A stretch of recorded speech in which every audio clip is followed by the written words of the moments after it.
कल तक पटकथा कविता के जिस अंश को देख रहे थे उसके आगे आज पटकथा के भाग 2 में यह अध्ययन की सुविधा के लिए है। लंबी कविता है और उसके वितान को समझने के लिए 1, 2, 3 चरण बनाया जाना जरूरी लगता है। तो पटकथा के दूसरे चरण में हम देश और देश की उस सच्चाई को देखते हैं जो लोकतंत्र के साथ, आजादी के साथ सपनों के रूप में आई और वे सपने आम आदमी के सपने बनकर ही रह गए। इस सच्चाई को देखने के लिए, जानने के लिए एक बड़ी कविता के उस क्रम और उस चरण को देखना आवश्यक हो जाता है जहां से कविता की भाषा में देश के इतिहास और भूगोल की सच्चाई को समझा और जाना जाता है। हर तरफ कुआं है, हर तरफ खाई है। यहां सिर्फ वह आदमी देश के करीब है जो या तो मूर्ख है या गरीब है। कितनी बड़ी विडंबना कि यहां हर आदमी जो देश के करीब है वह मूर्ख है या गरीब है। जिन्हें देश बनाना है, जिनके हाथों से देश निर्मित होने वाला है, वे कहां सपनों में खो जाते और आम आदमी अपने सपनों में उनको कहां कहां खोजता है, यह किसी से छिपा नहीं है। और धूमिल की कविता इन्हीं सच्चाइयों का बयान है। मैं सोचता रहा और घूमता रहा हर टूटे हुए पुलों के नीचे, वीरान सड़कों पर, आंखों के अंधे रेगिस्तानों में फटे हुए पालों को, अधूरी जल यात्राओं में, टूटी हुई चीजों के ढेर में मैं खोई हुई आजादी का अर्थ ढूंढता रहा। मैं अर्थात कवि, सोचने समझने वाला चिंतक, विचारक और अपने समय को पैनी निगाह से देखने वाला, सोचता रहा आजादी के मायने, लोकतंत्र के मायने और आम आदमी के हिस्से,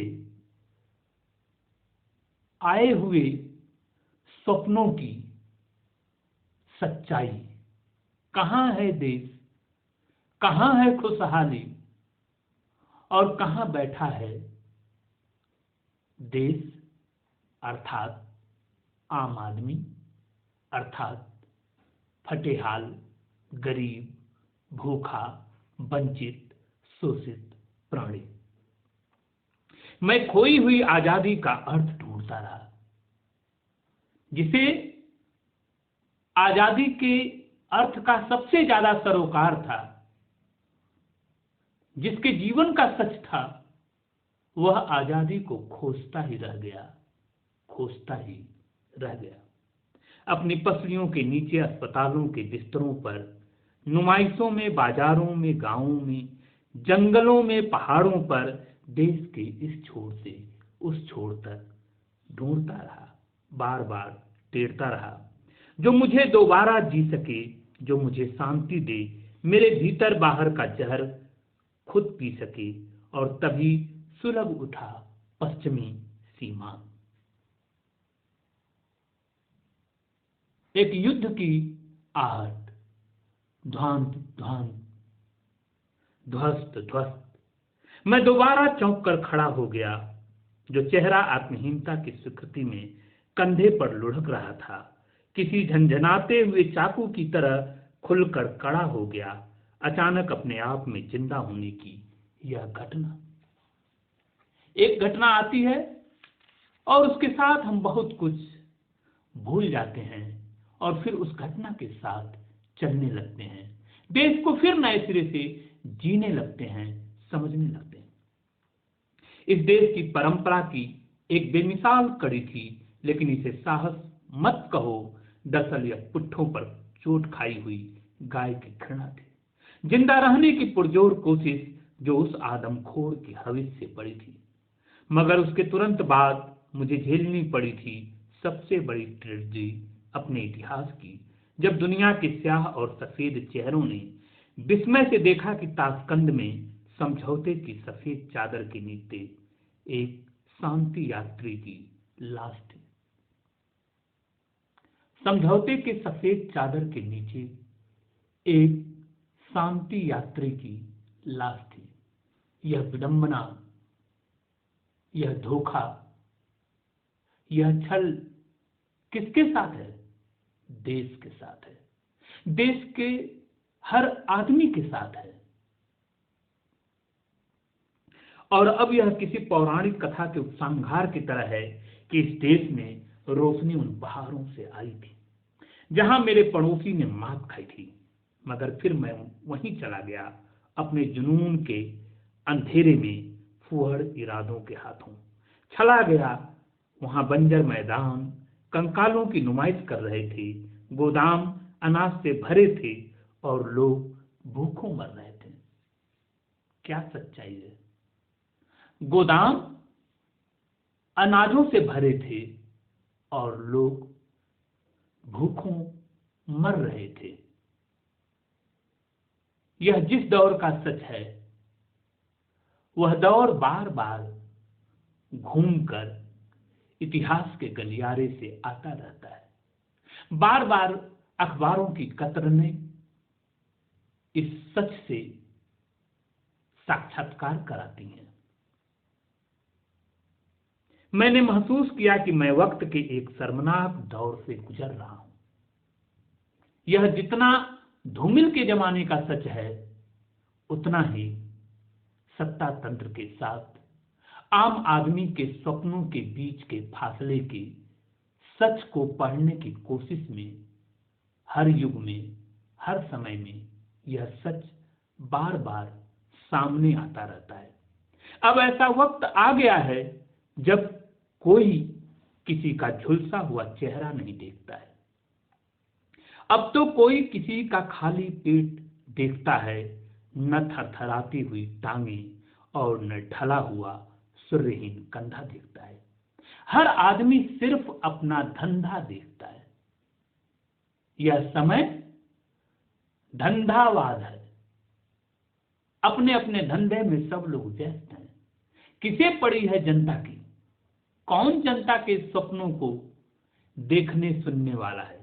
सब अपने अपने धंधे में, अपनी अपनी दुनिया में मगन है। सबने भाईचारा भुला दिया है। आत्मा की सरलता को मारकर मतलब के अंधेरे में, यह हमारे युग का एक राष्ट्रीय मुहावरा बन गया है। मतलब के अंधेरे में सब लोग अपने अपने मतलब के अंधेरे में घूम रहे हैं। सुला दिया है सहानुभूति और प्यार। अब ऐसा छलावा है जिसके जरिए एक आदमी दूसरे को अकेले अंधेरे में ले जाता है और उसकी पीठ में छुरा भोंक देता है। क्या है? किस तरह के सच का साक्षात्कार हम कर रहे हैं? किस तरह की दुनिया हमारे सामने रोज आ रही है? इसे देखना हो तो धूमिल की कविताओं को पढ़ा जाना चाहिए। इसके दार्शनिक पक्ष और ऐतिहासिक पक्ष को देखना हो तो मुक्तिबोध की कविताओं को बार बार पढ़ा जाना चाहिए। धूमिल, मुक्तिबोध एक ऐसा प्लेटफार्म तैयार करते हैं जिस पर आम जनता के स्वप्नों के चलने में जो बाधाएं हैं, जो विडंबना है, उन सपनों को तोड़ने वाली जो शक्तियां सक्रिय हैं, उनको बेनकाब होते हम धूमिल की कविताओं में देखते हैं, मुक्तिबोध की कविताओं में देखते हैं। एक आदमी दूसरे को अकेले अंधेरे में ले जाता है और उसकी पीठ में छुरा भोंक देता है, ठीक उस मोची की तरह जो चौक से गुजरते हुए देहाती को प्यार से बुलाता है और मरम्मत के नाम पर रबड़ के तल्ले में लोहे की 3 दर्जन फुल्लियां ठोक देता है और उसके नहीं के बावजूद डपट कर पैसा वसूलता है। देखिए क्या चल रहा है। गरज यह कि अपराध अपने यहां एक ऐसा सदाबहार फूल है जो आत्मीयता की खाद पर लाल भड़क फूलता है। अपराध के जंगल तंत्र में हम घूम रहे हैं। मैंने देखा कि इस जनतांत्रिक जंगल में हर तरफ हत्याओं के नीचे से निकलते हैं हरे हरे हाथ और पेड़ों पर पत्तों की जुबान बनकर लटक जाते हैं। अपराध का अपना जंगल है जिसमें आदमी के लिए कोई जगह नहीं है, पर आदमी इस जंगल में उलझता जा रहा है। सब ठीक होगा, अच्छा होगा के नाम पर उसे एक दलदल में उतारा जा रहा है। हम दलदल की ओर जा रहे हैं। इस दलदल की ओर इशारा करती हैं धूमिल की कविताएं। वे ऐसी भाषा बोलते हैं जिसे सुनकर नागरिकता की गोधूली में घर लौटते हुए मुसाफिर अपना रास्ता भटक जाते हैं। लगातार भटकाया जा रहा है, रास्ते बदल दिए जा रहे हैं। हमारे जो लक्ष्य तय किए जाते हैं उन लक्ष्यों को कहां मोड़ दिया जाता है, सपने कहां चले जाते हैं, वादे कहां चले जाते हैं, इसे जनता बस टुकुर टुकुर देखती रह जाती है। सब कुछ अपनी जगह से हटकर कहीं और चले गए। कोई भी अपने अर्थ में नहीं है, अपने रूप में नहीं है, सब बदल गया है। संज्ञा, सर्वनाम, विशेषण अपनी जगह पर हैं ही नहीं। उसने किसी चीज को सही जगह नहीं रहने दिया, न संज्ञा, न विशेषण, न सर्वनाम। एक समूचा और सही वाक्य टूट कर बिखर गया। उनका व्याकरण इस देश की शिराओं में छिपे हुए कारकों का हत्यारा है। उसकी सख्त पकड़ के नीचे भूख से मरा हुआ आदमी इस मौसम का सबसे दिलचस्प विज्ञापन है और गाय सबसे सटीक नारा है। वे खेतों में भूख और शहरों में अफवाहों के पुलिंदे फेंकते हैं। एक विचित्र किस्म की अराजकता चौराहों से, सड़कों से चलते हुए दिखती। कुछ लोगों की सुविधा दूसरों की हाथ पर फेंकते हैं। वे जिसकी पीठ ठोकते हैं उसके रीढ़ की हड्डी गायब हो जाती है। वे मुस्कुराते हैं और दूसरे की आंख में झपटती हुई प्रतिहिंसा करवट बदलकर सो जाती। एक ऐसा जादू जिसमें सब कुछ गड्ढमड हो गया है, कुछ भी साफ साफ नहीं दिखता। हम मौसम के कोहरे में नहीं, भाषा के कोहरे में घिरे हैं, जहां आदमी अपने आप को तलाशने की कोशिश करता है, पर उसकी सारी कोशिशें आदमी और जनतंत्र के आसपास से गुजरते हुए खत्म हो जाती हैं। कुछ भी साफ नहीं दिखता। मैं देखता रहा, हर तरफ ऊप थी, संशय था, नफरत थी। चारों तरफ माहौल क्या है? संशय का है, नफरत का है, ऊप का है। कहीं कुछ पाने की जिद और इच्छा बची ही नहीं है। मगर हर आदमी अपनी जरूरतों के आगे असहाय था। उसमें सारी चीजों को नए सिरे से बदलने की बेचैनी थी, रोष था, लेकिन उसका गुस्सा एक तथ्यहीन मिश्रण था, आग और आंसू और हाथ का। इस तरह एक दिन जब मैं घूमते घूमते थक चुका था, मेरे खून में एक काली आंधी दौड़ लगा रही थी। मेरी असफलताओं में सोए हुए उपवासी इरादों को झकझोर कर जगा रही थी।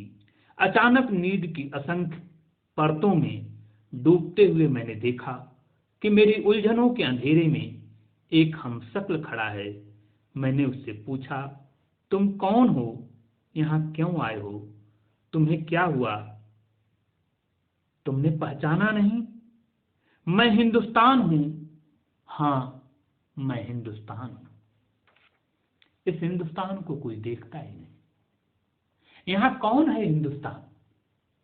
आम आदमी का वह चेहरा जिसके नाम पर सब कुछ किए जाने की बात होती है, जिसको सपने और वादे दिखाए जाते हैं, जिसको तमाम बड़ी बड़ी कहानियां सुनाई जाती हैं। बदलाव के वे सारे चेहरे, वे नायक सामने आते हैं और वह आदमी अचानक गायब हो जाता है, गुम हो जाता है। और फिर जब अपने सपनों को खोजता है तो उसके सामने कटा फटा, टूटा बिखरा, लुटा हुआ चेहरा दिखता है, जो चेहरा बार बार कहता है, मैं हिंदुस्तान हूं, मैं हिंदुस्तान हूं। वह हंसता है ऐसी हंसी कि दिल दहल जाता है, कलेजा मुंह को आता है और मैं हैरान हूं। यहाँ आओ, मेरे पास आओ, मुझे छुओ, मुझे जियो, मेरे साथ चलो, मेरा यकीन करो, इस दलदल से बाहर निकालो। पर कोई उसे इस दलदल से बाहर निकालने वाला नहीं है। यह विडंबना चली आ रही है और लगातार इस विडंबना के खिलाफ आम आदमी अपने सपने को लेकर चलता चला आ रहा है, पर उसके सपने चालाक हाथों द्वारा अक्सर तोड़ दिए जाते हैं, कुचल दिए जाते हैं, रौंद दिए जाते हैं और उसे भविष्य के कार्यक्रमों की एक कापी थमा दी जाती। यह लोकतंत्र का एक चेहरा है, राजनीतिक लोकतंत्र का एक चेहरा है। भविष्य का कार्यक्रम तैयार कर रहे हो, तुम एक ऐसी जिंदगी से गुजर रहे हो जिसमें न कोई दुख है न सुख है। तुम अपनी शासित परछाई से टकराकर रास्ते में रुक गए हो। तुम जो हर चीज अपने दांतों के नीचे खाने के आदी हो, चाहे वह सपना हो अथवा आजादी। अचानक इस तरह क्यों चुप गए हो? वह क्या है जिसने तुम्हें बर्बरों के सामने अदब से रहना सिखलाया है? क्या यह विश्वास की कमी है जो तुम्हारी भलमनसाहत बन गई है, या कि शर्म अब तुम्हारी सहूलियत बन गई है? नहीं, सरलता की तरह इस तरह मत दौड़ो। उसमें भूख और मंदिर की रोशनी का रिश्ता है। वह बनिए की पूंजी का आधार है। मैं बार बार कहता हूं, इस उलझी हुई दुनिया में आसानी से समझ आने वाली चीज सिर्फ दीवार है, और यह दीवार अब तुम्हारी आदत का हिस्सा बन गई है। इसे झटक कर अलग करो। अपनी आदतों में फूलों की जगह पत्थर भरो। मासूमियत के हर तकाजे को ठोकर मार दो। अब वक्त आ गया है कि तुम उठो और अपनी ऊब को आकार दो। सुनो, अब समय आ गया है। तुम उठो, चलो। किसी और के भरोसे तुम्हारी जिंदगी, तुम्हारे सपने नहीं रचे जाएंगे। आम आदमी को अपने सपनों पर चलने के लिए अपने कदम भी बढ़ाने होंगे। अब वक्त आ गया है कि तुम उठो और अपनी ऊँट को आकार दो। सुनो, अब मैं तुम्हें वह सत्य बतलाता हूं जिसके आगे हर सच्चाई छोटी है। इस दुनिया में इस दुनिया में भूखे आदमी का सबसे बड़ा तर्क रोटी है। मगर तुम्हारी भूख और भाषा में यदि सही दूरी नहीं है तो तुम अपने आप को आदमी मत कहो, क्योंकि पशुता सिर्फ पूंछ होने की मजबूरी नहीं है, वह आदमी को भी वही ले जाती है जहां भूख सबसे पहले भाषा को खाती है। भूख और आदमी के बीच रोटी और इस गणित में पिसता हुआ आदमी।